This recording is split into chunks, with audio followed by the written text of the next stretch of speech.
한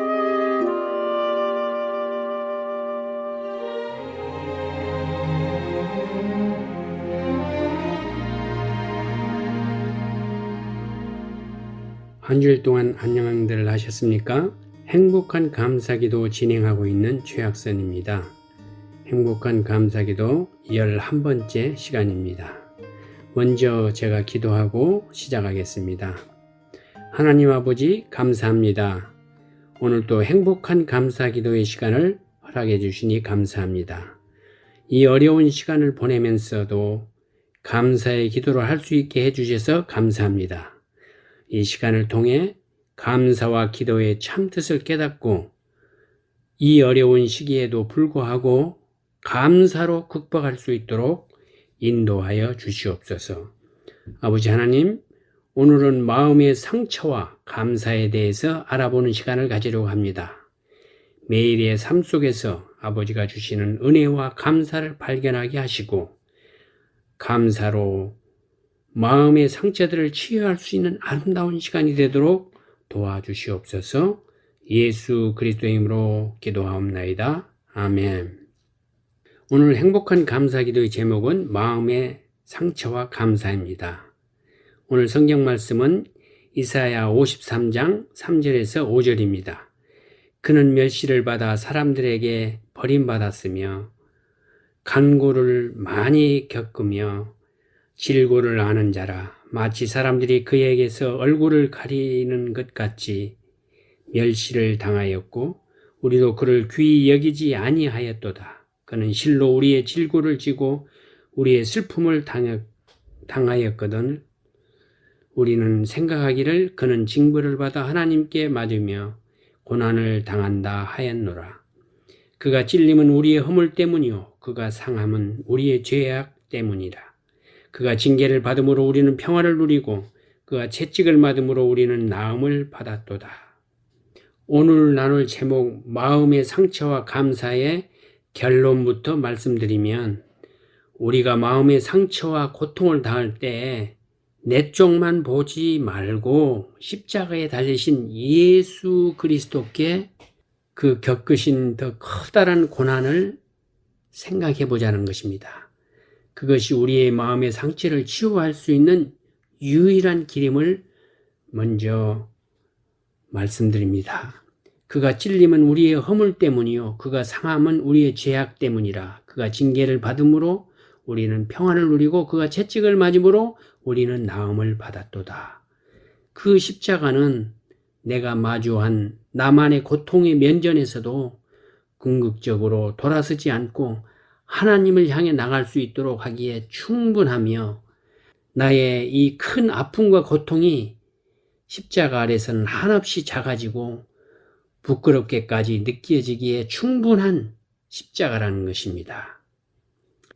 여러분, 먼저 마음의 상처가 무엇인지 한번 알아볼까요? 마음의 상처는 상실감, 계획의 좌절, 인격적인 무시나 인간관계의 갈등 등에서 생긴다고 합니다. 인생을 살아가다 보면 그 누구든 크고 작은 마음의 상처를 입게 마련입니다. 따라서 모든 사람이 마음의 상처를 안고 살아가고 있다고 해도 과언이 아닐 것입니다. 우리 중에는 언어의 폭력이나 신체적인 또는 성적인 학대를 당했거나 이혼에 쓰라린 아픔을 경험할지도 모르고 알코올 중독자 부모가 있는 혼란스러운 가정에서 자랐거나 무정한 사고로 사랑하는 사람을 잃었을지도 모릅니다. 또는 다른 사람과의 관계에서 깊은 상처를 받았거나 왕따로 버림받아서 심한 외로움을 느낄지도 모릅니다. 신체 장애를 가지고 태어나지는 않았습니까? 혹은 어렸을 때 동기간이나 다른 아이들로부터 심한 놀림을 당하지 않았습니까? 직장에서 부당한 대우를 받았거나 교회에서 사람들에게 배신을 당해본 적이 있지는 않는지요? 뿌리 깊은 상처의 고통과 분노가 우리의 마음속을 곪고 있을지도 모릅니다. 때때로 우리는 불끈 쥔 주먹을 하늘을 향해 흔들어댈지도 모릅니다. 그때 우리 안에 분노가 이렇게 소리칩니다. 하나님, 그건 공평하지 않습니다. 불공평해요. 옳지 않아요. 내가 이런 일을 당할 만한 무슨 일을 했나요? 왜 나입니까? 마음의 상처를 입으면 아무리 감추고 싶어도 다 드러나게 마련입니다. 별것 아닌 일에도 지나치게 민감하다거나 쉽게 웃어넘길 수 있는 일임에도 벌컥 화를 내거나 마음에 담아두고 혼자 괴로워하기도 합니다. 사람을 의지하는 것이 지나쳐 상대방을 피곤하게 만들기도 하고 때로는 물질이나 지식, 명예 같은 것들을 지나치게 숭상하기도 하는데 이런 것도 알고 보면 다 마음에 맺힌 상처, 곧 한으로 남은 마음의 상처일 경우가 허다합니다. 마음의 상처에는 몇 가지 특징이 있는데요. 첫째로는 생각할 수 있는 마음의 상처의 특징이 한 번 받으면 치유하기 전까지는 없어지지 않고 그대로 남아서 조금씩 자란다는 것입니다. 세월이 상처를 잊게 한 것 같지만은 절대로 그렇지 않다는 겁니다. 상처는 계속 자란다는 것입니다. 둘째로 상처의 특징으로 상처는 자유와 기쁨을 박탈해 갑니다. 우리의 마음을 지배해서 우리로 하여금 기쁨이 없는, 자유가 없는 그런 생활을 하게 합니다. 과거의 상처는 모든 것이 새로워진 오늘의 모든 기쁨과 즐거움을 무참히 깨트려 버립니다. 마음의 상처는 우리를 과거에 살도록 묶어버릴 수 있습니다. 셋째로 마음의 상처는 인간관계를 파괴합니다. 어떤 사건이 발생하면 그것에 관련한 감정이 생기게 마련인데 이를 반응, 리스판스라고 합니다. 그런데 상처를 건드리면 단순히 반응하는 것이 아니라 그 이상의 감정이 발생하는 반작용, 리액션 상태에 이르게 됩니다. 이 반작용은 반대 반응을 낳거나 아니면 움츠리게 하거나 무반응으로 나타날 때도 많습니다. 아버지와 관계가 좋지 않았던 사람이 사회생활을 할 때 직장 상사나 자기 윗사람과 좋은 관계를 맺기가 어려운 이유가 바로 이것입니다. 네 번째로 마음의 상처는 육체와 영적인 문제의 원인이 됩니다. 마음의 상처가 있는 사람은 위장이나 눈에 쉽게 어떤 증상이 나타난다고 합니다. 그리고 정신적으로 신경증의 증세가 나타나며 영적으로는 하나님과 관계가 더 이상 성장하지 않습니다. 교회 안에서도 상처 입은 사람들이 많습니다. 어떤 사람은 상처를 치유하기 위해 교회에 왔다가 오히려 상처를 더 크게 입고 교회를 떠나기도 합니다. 하지만 우리는 이거 하나를 꼭 기억해야 합니다. 그것은 바로 우리 모두는 상처 입은 사람이라는 것입니다. 교회는 상처 입은 사람들이 모이는 곳입니다. 그리스도의 사랑으로 서로 상처를 싸매주고 회복하는 데 서로 돕고 살아야 합니다. 그래서 교회는 상처 입은 사람들을 안아주며 보듬어주는 보호처가 되어야 합니다. 상처받아 본 사람이 상처 입은 사람을 치료해 줄 수 있습니다. 우리는 상처를 주고받고 하면서 자라납니다.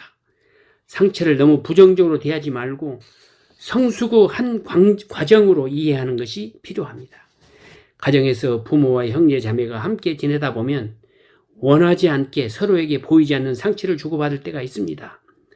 상처받은 것을 하나하나 다 기억하고 생각한다면 가정에서 한순간도 함께 살 수 없을 것입니다. 서로의 문제점을 인식하고 부족한 가운데 더불어 살아가는 방법을 배운 것이 필요합니다. 다시 말해 서로 연약한 사람이라는 것을 알며 피차에 문제점이 있으며 각기 다른 상처와 아픔이 있다는 것을 서로 알고 서로가 사랑의 치유자임을 깨달은 것이 중요합니다. 그러면 왜 우리 인간은 마음의 상처가 생길까요?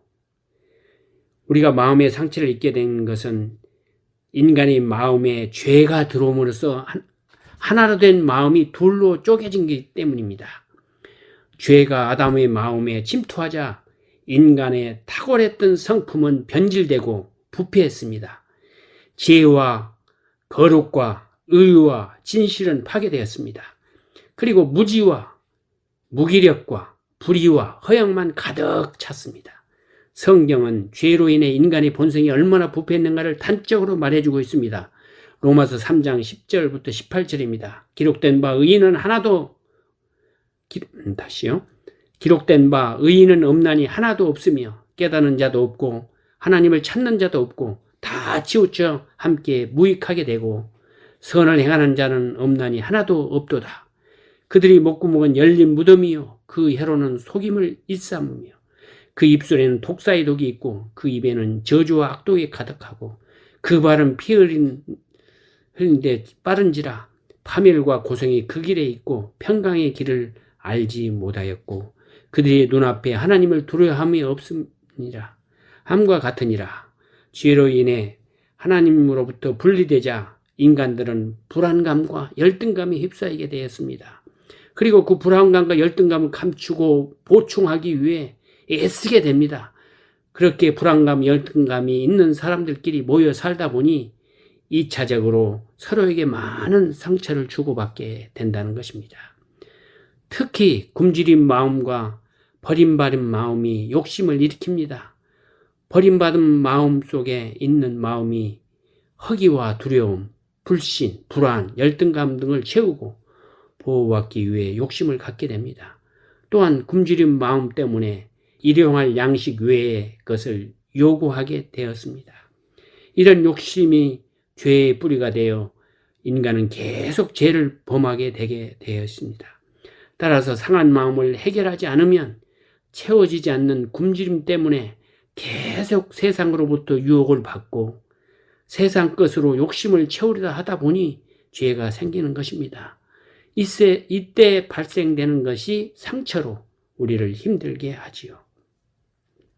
예화를 하나 들겠습니다. 고슴도치의 사랑의 예화인데요. 여러분 고슴도치의 사랑을 아십니까? 고슴도치 2마리가 서로 외로움을 달래기 위해 깊게 포옹을 하였습니다. 순간 두 고슴도치는 서로에게 상처를 주고받으며 그 상처가 몹시 아파서 다시 떨어집니다. 그러다가 또 외로워서 지난날 상처의 고통을 기억하지 못하고 다시 만났습니다.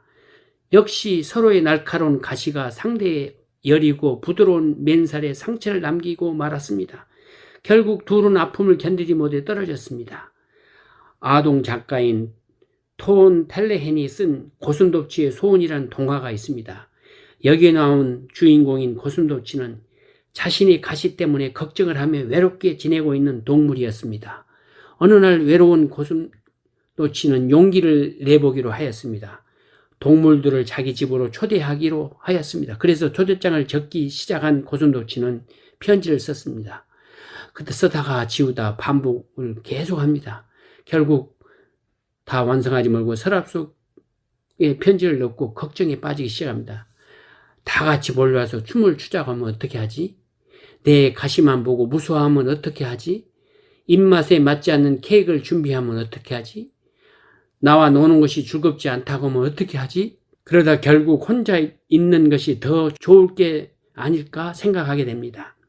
하지만 계속 애로운 고슴도치는 동물들을 초대하고 놀러온 동물 중 다정한 누구를 기다립니다.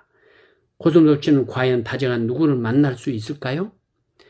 그저 동화 속의 주인공인 고슴도치지만 우리들의 삶을 돌아보면 우리와 비슷한 모습인 것 같습니다. 많은 사람이 외로워하지만 정작 누군가와 관계를 맺고 함께 한다는 것에 대해 여러 번 생각하게 되고 또 관계가 깨질까 봐 걱정하고 있습니다. 고슴도치 한 마리에 보통 5,000개의 가시가 있다고 합니다. 고슴도치는 이렇게 많은 가시를 가지고도 서로 사랑을 하고 새끼를 낳고 어울린다고 합니다. 어떻게 가능할까요? 바늘과 바늘 사이, 가시와 가시 사이를 조심스럽게 잘 연결해서 서로 찔리지 않도록 함으로 가능하답니다. 우리에게도 많은 가시가 있습니다. 그리고 그 가시로 서로를 찌르고 상처를 줍니다. 우리는 가까울수록 더 많은 아픔과 상처를 주고받으면서 살아갑니다. 어떻게 하면 가시가 있더라도 서로 사랑하며 안아줄 수 있을까요?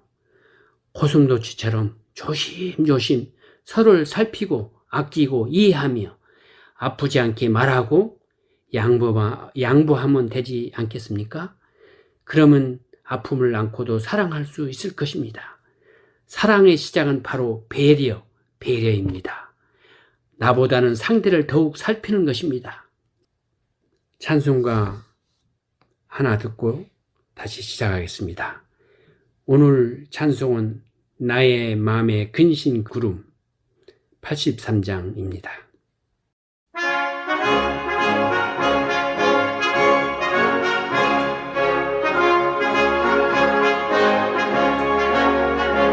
나의 마음에 쑤신 구름 가득하게 덮이고 슬픈 눈물 속절없이 흐를 때 인자하고 부드러운 음성으로 부르사 나를 위로하네 누가 있을까. 주 예수 주 예수 주 예수 주 예수밖에 누가 있으랴. 슬퍼 낙심될 때에 내 친구 되시는 우주 예수밖에 다시 없도다. 무거운 짐 등에 지고 인생 길을 가는 자 힘이 없어 쓰러지려 할 때에 능력 있는 팔을 펴서 나의 손을 붙들어 나를 구해주리 누가 있을까. 주 예수 주 예수 주 예수 주 예수밖에 누가 있으랴. 슬퍼 낙심될 때에 내 친구 되시는 우주 예수밖에 다시 없도다. 지은 죄를 돌아보니 부끄럽고 괴로워 차갑게나 맘에 화평 없을 때 주한 죄인 용납하여 구원하여 주시고 깨끗한 맘 주시리가 누굴까. 주 예수 주 예수 주 예수 주 예수 주 예수밖에 누가 있으랴. 슬퍼 낙심될 때에 내 친구 되시는 우주 예수밖에 다시 없도다. 요단 강을 건너가서 시온성을 향할 때 나와 항상 동행하리 누굴까. 두려움을 거는 구름 모두 헤쳐버리고 나의 갈 길 인도하리 누굴까. 주 예수 주 예수 주 예수 주 예수 주 예수밖에 누가 있으랴. 슬퍼 낙심될 때에 내 친구 되시는 우주 예수밖에 다시 없도다. 인간의 마음에 죄가 들어옴으로써 모든 인간은 마음의 상처를 안고 살아갈 수밖에 없게 되었는데, 그렇다면 이 마음의 상처를 어떻게 치유할 수 있을까요? 마음의 상처의 치유는 곧 내가 치유받아야 할 사람이라는 것을 인정할 때부터 시작되는 것입니다. 산상수훈에도 심령이 가난한 자가 복이 있다고 했는데, 그 말씀은 자신이 진정 치유받아야 할 존재이며 예수 그리스도의 절대적 사랑이 필요한 사람이라는 것을 느끼고 깨닫고 고백할 때 복이 임한다는 것입니다. 과거의 상처와 아픔에 매여 있는 사람에게는 현재나 미래가 아무런 의미가 없습니다. 그 사람의 기억과 감정, 행동이 늘 과거의 상처에 머물러 있기 때문입니다. 그는 과거라는 안경을 스스로 끼고 현재와 미래의 자신과 환경을 보게 됩니다. 과거를 과거로 보내고 현재와 미래를 건강하게 느낄 수 있는 힘은 바로 치유에서 나옵니다. 치유는 상처와 아픔을 통해 삶 전체를 성장시키는 신비로운 생명력의 통로입니다. 치유를 통해 영적 구조가 형성되지 못한 사람은 그 사람을 고통스럽게 만들었던 동일한 문제와 환경에 마주하게 되면 같은 증상이 재발되거나 다른 형태로 문제가 나타납니다.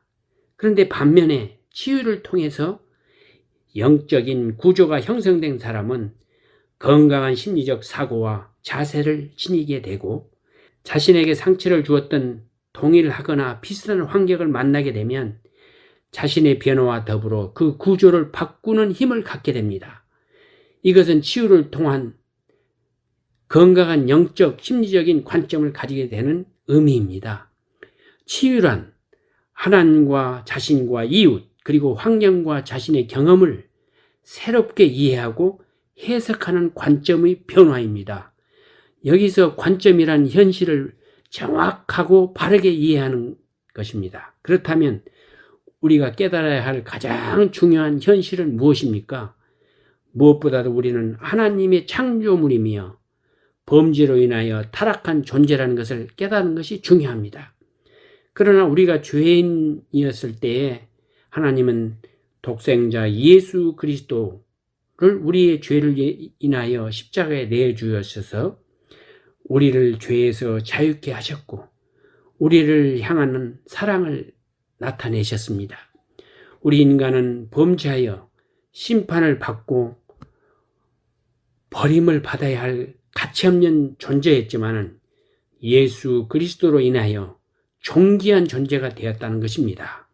치유는 이러한 현실을 바로 깨닫고 믿고 확신하는 관점의 변화를 의미합니다. 그리고 치유는 우리의 삶의 현장 속에서 계속 이루어져야 하며 이를 통해 그리스도의 장성한 분량으로 나가야 합니다. 우리의 삶의 성장과 성숙을 방해하는 아픔과 상처라는 걸림돌은 관점의 변화가 일어날 때 우리의 삶을 단단하게 받쳐주는 디딤돌이 될 수 있습니다. 이처럼 치유의 영역 속에서 내적 치유는 예수 그리스도의 완전성으로 나아가는 방향성을 지닙니다. 가장 정확한 현실인 진리를 삶의 현장의 문제를 통해 깨닫고 영적 심리적인 관점을 새롭게 형성해 가는 것을 말합니다. 치유는 상처나 아픔 이전의 모습을 단순히 회복하는 개념이 아닙니다. 그것은 회복과 더불어 성장이라는 모습이 포함되어 있어야 합니다. 즉 상처는 이전의 모습에서 성장하는 모습을 갖게 되는 것이 치유의 의미인 것입니다. 그러나 이 치유가 최종 목표는 아닙니다. 왜냐하면 우리는 날마다 치유를 경험하지 않으면 안 되는 존재이기 때문입니다. 치유는 하나님 앞에서 자신의 존재를 새롭게 발견하는 것입니다. 그것은 하나님의 바르고 정확한 모습을 알아가며 하나님과 바른 관계를 가지고 교제할 수 있는 단계로까지 나가야 합니다. 이것을 영적 성장이라고 말할 수 있습니다. 즉 치유를 통해 그 증상이나 현상이 회복되는 것만이 아니라 하나님과 지속적인 교제를 통해서 하나님으로부터 오는 풍성함을 경험하고 자신의 삶 속에 즐거운 헌신과 섬김이 생활과 습관으로 자리 잡게 되는 것입니다. 영적인 성장으로 이어지지 않는 치유는 또 다른 상처에 노출되는 악순환을 반복할 수 있습니다. 내 삶의 현장 속에 늘 하나님의 임재를 의식하며 하나님께로서 허락하신 일을 사랑하며 기쁘게 감당하는 것, 그것이 마음의 상처로부터 치유받는 사람이요 영적인 성장을 이루어가는 사람입니다. 마음의 상처 치유는 하나님 앞에서 자신의 존재를 새롭게 발견하는 것인데 이는 우리의 인간은 범죄하여 심판을 받고 버림을 받아야 할 가치없는 존재이지만 예수 그리스도로 인해 존귀한 존재가 되었다는 현실을 깨달으면서 출발해야 한다는 것입니다.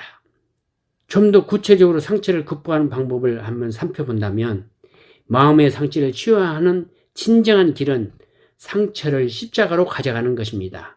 나에 대한 집착을 버리고 주님께 순종하는 것입니다. 바로 예수 그리스도에게 나가는 것입니다. 이사야 53장 5절에 그가 찔림은 우리의 허물 때문이요 그가 상함은 우리의 죄악 때문이라. 그가 징계를 받음으로 우리는 평화를 누리고 그가 채찍에 맞음으로 우리는 나음을 받았도다. 십자가는 우리의 마음의 상처에 빛을 비춰줍니다. 다른 시각으로 상처를 바라볼 수 있게 해줍니다. 그리고 상처를 치유하고 변화시킵니다. 십자가는 비난받고 정죄받은 그리고 깊은 마음의 상처를 입은 사람들을 위한 자비와 은혜가 있는 놀라운 장소입니다. 큰 치유의 은혜와 능력이 있는 곳입니다.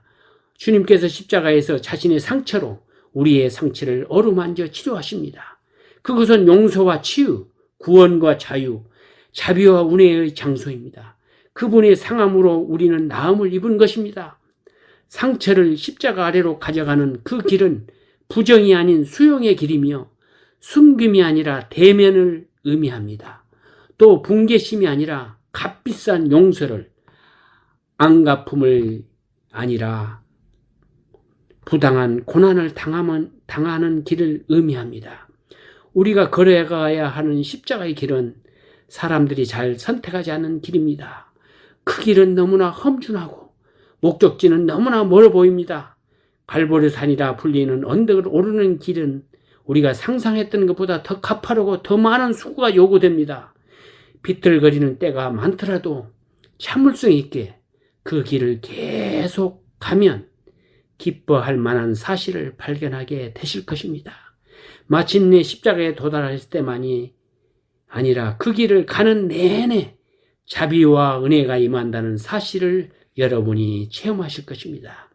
그 길에 첫 발을 들어놓는 순간부터 십자가 아래서 기쁜 치유를 경험하는 순간까지 우리는 단 한순간도 혼자 있는 것이 아닙니다. 예수님께서 우리 앞에서 걸어가시며 길을 인도하십니다. 십자가에 왜 그토록 강력한 치유의 도구가 되는 것입니까? 십자가에서 예수님께서 인간이 겪을 수 있는 모든 범위의 고통을 몸소 체험하셨습니다. 예수님은 십자가에서 불의를 겪으셨고 벌거벗기어 수치를 당하시고 권리를 박탈을 당하시고 조롱을 참으시고 분노의 표적이 되시고 거부당하시고 버림받으셨습니다. 주님은 또한 고문으로 인한 고통, 갈증, 배고픔, 공허함, 고노, 고뇌, 혼돈, 그리고 결국에는 죽음까지 감내하셨습니다. 이러한 사실은 예수님께서 우리의 상처와 고난과 고통을 진정으로 공감하실 수 있음을 의미합니다. 인간이 느끼는 모든 상처와 고통을 그분이 몸소 깊이 체험하셨기에 온전한 치유자는 오직 예수 그리스도라는 것, 여러분과 제가 깊이 이해하고 간직하기를 간절히 소망합니다. 오늘 행복한 감사 기도를 기도로 마치겠습니다. 기도하겠습니다. 그가 찔림은 우리의 허물 때문이요 그가 상함은 우리의 죄악 때문이라. 그가 징계를 받음으로 우리는 평안을 누리고 그가 채찍에 맞음으로 우리는 나음을 받았도다. 하나님 아버지 감사합니다. 십자가에서 주님이 고난과 고통을 당한 것이 우리의 허물과 죄악 때문을 깨닫게 하시니 감사합니다. 그 주님의 십자가로 인해 우리가 평안을 누리고 나음을 입었음을 알게 하시니 감사합니다. 이제 우리는 주님의 십자가 아래 마음의 상처를 내려놓고 치유받게 하시니 감사합니다. 하나님 아버지, 오늘 또 마음의 상처를 앓고 살아가는 청취자 여러분과 이웃을 위해 간절히 기도합니다. 마음의 상처를 치유받고 평안과 감사의 삶으로, 이유로는 행복한 마음으로, 기쁨으로, 진정한 성도로, 제자로, 그리스도인으로 살아갈 수 있도록 우리 모두를 축복하여 주시옵소서. 예수 그리스도의 이름으로 간절히 기도하옵나이다. 아멘.